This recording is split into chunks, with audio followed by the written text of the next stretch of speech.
আসসালামু আলাইকুম। দুপুরের শীর্ষ সংবাদে স্বাগত জানাচ্ছি আমি সুমনা সুমা। সরকারি ব্যানার বিলবোর্ডে প্রধানমন্ত্রীর ছবি ব্যবহারে নিষেধাজ্ঞা। জাতিসংঘ পুলিশ সম্মেলনে যোগ দিতে নিউ ইয়র্কে স্বরাষ্ট্রমন্ত্রী। আমাকে দেখে কি বেকুব মনে হয়? পিডিকে প্রশ্ন মন্ত্রিপরিষদ সচিবের। প্রাথমিক বিদ্যালয়ের অবকাঠামো উন্নয়নের নতুন প্রকল্প, সব জেলায় চিঠি। প্রধানমন্ত্রীর কার্যালয়ের পরিচালক নাসির উদ্দিনকে প্রত্যাহার। অডিটের ভয় দেখিয়ে অর্থ আদায়, করদাতাদের সতর্ক করল এনবিআর। আনিস আলমগীর, সোমা ইসলাম ও পিয়াসহ 6 জনের বিরুদ্ধে শাহবাগ থানায় জিডি। রাজধানীতে দারুস সালাম থানা আওয়ামী লীগ সহসভাপতি গ্রেপ্তার। 60 কিলোমিটার বেগে ঝড়সহ বজ্রবৃষ্টির শঙ্কা। চলতি সপ্তাহে পাকিস্তানে আলোচনায় বসছে যুক্তরাষ্ট্র ইরান। হরমুজ প্রণালীতে বন্ধু রাষ্ট্রগুলোর জন্য বিশেষ সুবিধা দেবে ইরান। শুনছিলেন শিরোনাম, এবার বিস্তারিত। সরকারি কোনো অনুষ্ঠান উপলক্ষে প্রস্তুত করা ব্যানার, ফেস্টুন ও বিলবোর্ডে প্রধানমন্ত্রীর ছবি ব্যবহার সম্পূর্ণভাবে নিষিদ্ধ করেছে সরকার। একই সঙ্গে এসব প্রচার সামগ্রী তৈরির ক্ষেত্রে অনুষ্ঠানের মূল বিষয়, উদ্দেশ্য এবং বার্তাকে গুরুত্ব দিয়ে সুস্পষ্টভাবে উপস্থাপনের নির্দেশনা দেওয়া হয়েছে। রবিবার মন্ত্রিপরিষদ বিভাগ থেকে জারি করা এক পরিপত্রে এর নির্দেশনা দেওয়া হয়। এতে বলা হয়েছে, সরকারি অনুষ্ঠানের জন্য প্রস্তুত করা কোনো ব্যানার, ফেস্টুন বা বিলবোর্ডে প্রধানমন্ত্রীর ছবি 3D বা অন্য যে কোনো আঙ্গিকে ব্যবহার করা যাবে না। পরিপত্রে আরও উল্লেখ করা হয়েছে, সরকারি অনুষ্ঠানের প্রচার সামগ্রী এমনভাবে প্রস্তুত করতে হবে যাতে অনুষ্ঠানের বিষয়বস্তু, প্রয়োজনীয় তথ্য এবং সংশ্লিষ্ট বার্তা স্পষ্টভাবে ফুটে ওঠে। জাতিসংঘের সদর দপ্তরে অনুষ্ঠিতব্য 5ম জাতিসংঘ পুলিশ প্রধানদের সম্মেলন ইউএন কপস এ অংশ নিতে যুক্তরাষ্ট্রের নিউ ইয়র্ক যাচ্ছেন স্বরাষ্ট্রমন্ত্রী সালাউদ্দিন আহমেদ। রোববার দিবাগত রাত 1:40 এমিরেটস এয়ারলাইন্সের একটি ফ্লাইটে ঢাকার হজরত শাহজালাল আন্তর্জাতিক বিমানবন্দর ত্যাগ করেন তিনি। সফরকালে মন্ত্রী আগামী 8 জুলাই জাতিসংঘের সাধারণ পরিষদ হলে অনুষ্ঠিতব্য ইউএন কপস সম্মেলনের উদ্বোধনী পর্বসহ বিভিন্ন প্লেনারি সেশনে অংশ নেবেন।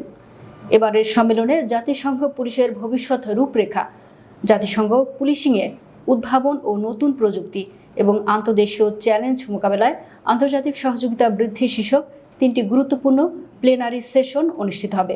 এছাড়া সম্মেলনের সাইডলাইন ইভেন্ট হিসেবে আয়োজিত উচ্চ পর্যায়ের নৈশ ভোজেও তিনি অংশ নেবেন। নিউ ইয়র্কে অবস্থানকালে স্বরাষ্ট্রমন্ত্রী সালাউদ্দিন আহমেদ জাতিসংঘের অপারেশনাল সাপোর্ট বিষয়ক under secretary general Atul Khare, peace operations বিষয়ক under secretary general Pierre Lacroix, political ও পিস বিল্ডিং বিষয়ক under secretary general Rosemary DiCarlo এর সাথে দ্বিপাক্ষিক বৈঠক করবেন। দীর্ঘ 13 বছরেও খুলনার শিপইয়ার্ড সড়ক প্রশস্তকরণ প্রকল্পের কাজ শেষ না হওয়ায় ক্ষোভ প্রকাশ করেছেন মন্ত্রিপরিষদ সচিব নাসিমুল গনি। প্রকল্প এলাকা পরিদর্শনে গিয়ে কাজের ধীরগতি, পরিকল্পনার অসঙ্গতি এবং পানি নিষ্কাশন ব্যবস্থার ত্রুটি দেখে তিনি সংশ্লিষ্ট কর্মকর্তাদের তিরস্কার করেন। শনিবার প্রধানমন্ত্রীর নির্দেশে গঠিত তদন্ত কমিটির সদস্যদের নিয়ে প্রকল্প এলাকা পরিদর্শন করেন মন্ত্রিপরিষদ সচিব। এ সময় স্থানীয় বাসিন্দারা দীর্ঘদিন ধরে সড়কের কাজ বন্ধ থাকায় তাদের ভোগান্তির কথা তুলে ধরেন। পরিদর্শনের সময় সড়কের এক পাশে স্লুইস গেট নির্মাণের পর তার সামনেই বাঁধ দিয়ে পানি নিষ্কাশনের পথ বন্ধ করে রাখার বিষয়টি দেখে ক্ষুব্ধ হন নাসিমুল গনি। প্রকল্প পরিচালকের ব্যাখ্যায় অসন্তুষ্ট হয়ে তিনি বলেন, আমাকে দেখে কি বেকুব মনে হয় তোমার? দেশের সরকারি প্রাথমিক বিদ্যালয়গুলোর অবকাঠামোগত উন্নয়নকে আরও গতিশীল করতে নতুন একটি প্রকল্প হাতে নিয়েছে প্রাথমিক শিক্ষা অধিদপ্তর। এ লক্ষ্যে দেশের 64 জেলার 488টি মডেল সরকারি প্রাথমিক বিদ্যালয় এবং 11টি সিটি কর্পোরেশনের 51টি নির্বাচিত সরকারি প্রাথমিক বিদ্যালয়সহ মোট 539টি বিদ্যালয়ের তালিকার সঠিকতা যাচাই করে প্রত্যয়নপত্র পাঠানোর নির্দেশ দেওয়া হয়েছে।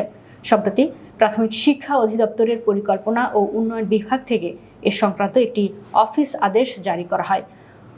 অধিদপ্তর সূত্রে জানা গেছে, বিদ্যমান মডেল সরকারি প্রাথমিক বিদ্যালয় ও 11টি সিটি কর্পোরেশনের নির্বাচিত সরকারি প্রাথমিক বিদ্যালয়ের অবকাঠামো উন্নয়ন শীর্ষক প্রকল্পের আওতায় বিদ্যালয়গুলো নির্বাচন করা হয়েছে। এর মধ্যে দেশের 64 জেলার বিদ্যমান 488টি মডেল সরকারি প্রাথমিক বিদ্যালয়ের তথ্য integrated primary education management information system থেকে সংগ্রহ করা হয়েছে। পাশাপাশি 11টি সিটি কর্পোরেশন এলাকায় আরও 51টি সরকারি প্রাথমিক বিদ্যালয় প্রকল্পের জন্য অন্তর্ভুক্ত করা হয়েছে। অফিস আদেশে বলা হয়েছে, প্রকল্পের কার্যক্রম চূড়ান্ত করার আগে নির্বাচিত বিদ্যালয়গুলোর তালিকা নির্ভুল ও হালনাগাদ হওয়া নিশ্চিত করা প্রয়োজন।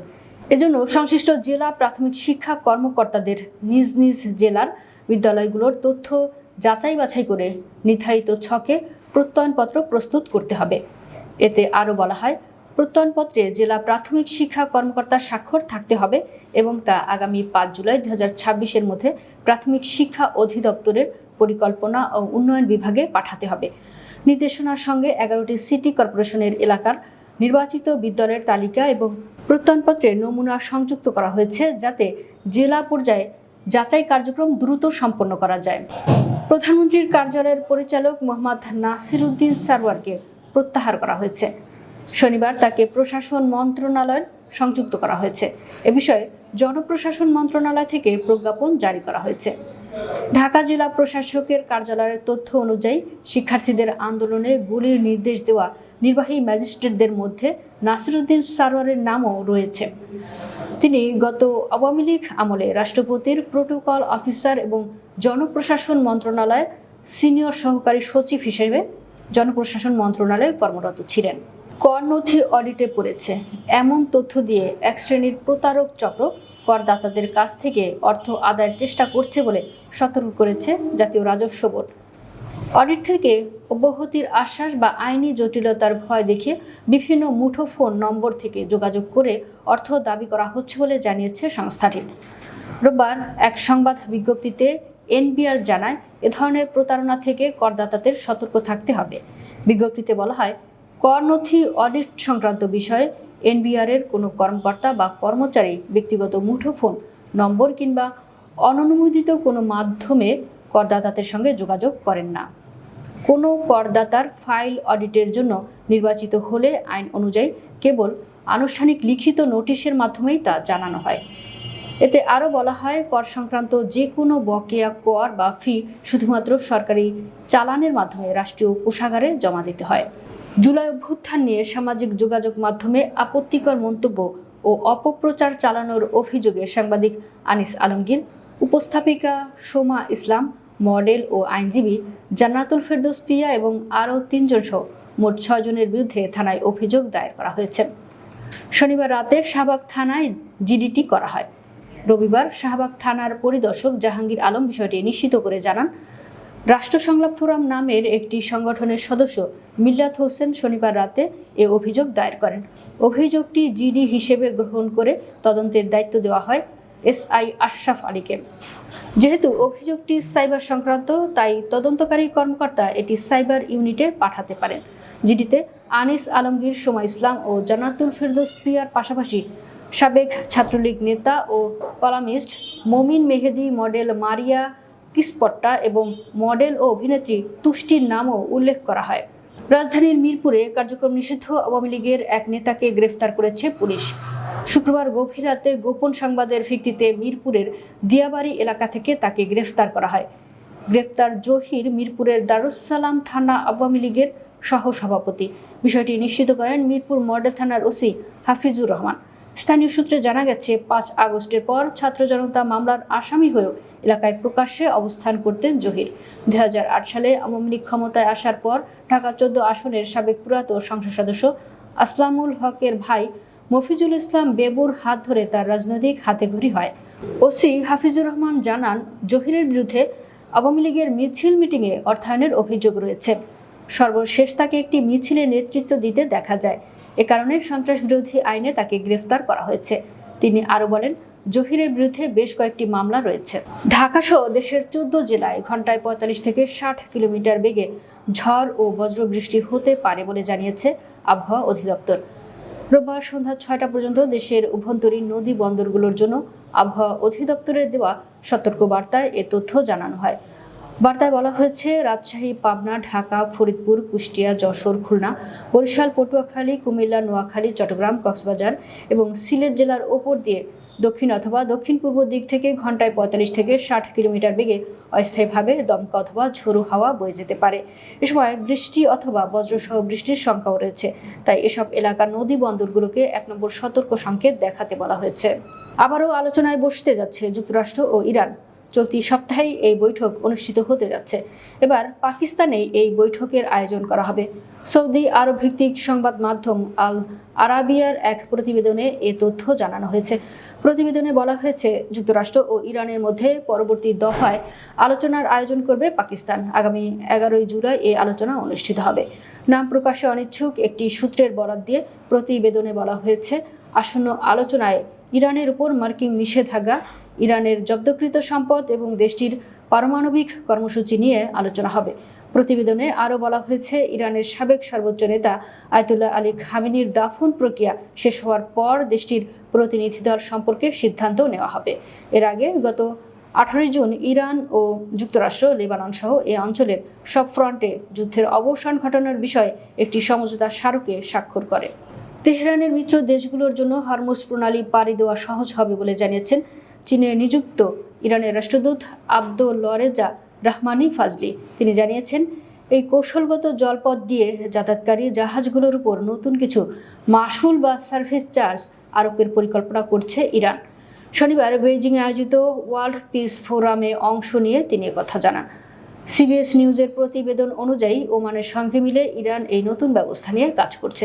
এর মধ্যে রয়েছে জাহাজ চলাচলের উপর নজরদারি, পরিবেশগত তদারকি এবং প্রয়োজনীয় সার্ভিস ফি আদায়। তবে এটিকে সরাসরি টোল বা খাজনা হিসেবে আখ্যা দিতে নারাজ তেহরান। এ বিষয়ে রহমানি ফাজলি স্পষ্টভাবে বলেন, আমরা অবশ্যই সার্ভিস ফি নেব, তবে যারা আমাদের কঠিন সময়ে পাশে ছিল সেই বন্ধু রাষ্ট্রগুলোর জন্য আমরা বিশেষ সুবিধা বা অগ্রাধিকারের বিষয়টি বিবেচনা করছি। দর্শক, ভিডিওটি শেষ পর্যন্ত দেখার জন্য আপনাকে অসংখ্য ধন্যবাদ। নিত্য নতুন ভিডিও পেতে আমাদের ইউটিউব চ্যানেলটি সাবস্ক্রাইব করুন এবং নিয়মিত নোটিফিকেশন পেতে বেল বাটনটি ক্লিক করুন। আমাদের ফেসবুক পেজটি ফলো করুন। এছাড়াও আমাদের ভিডিও লাইক, কমেন্ট ও শেয়ার করুন। আল্লাহ হাফেজ।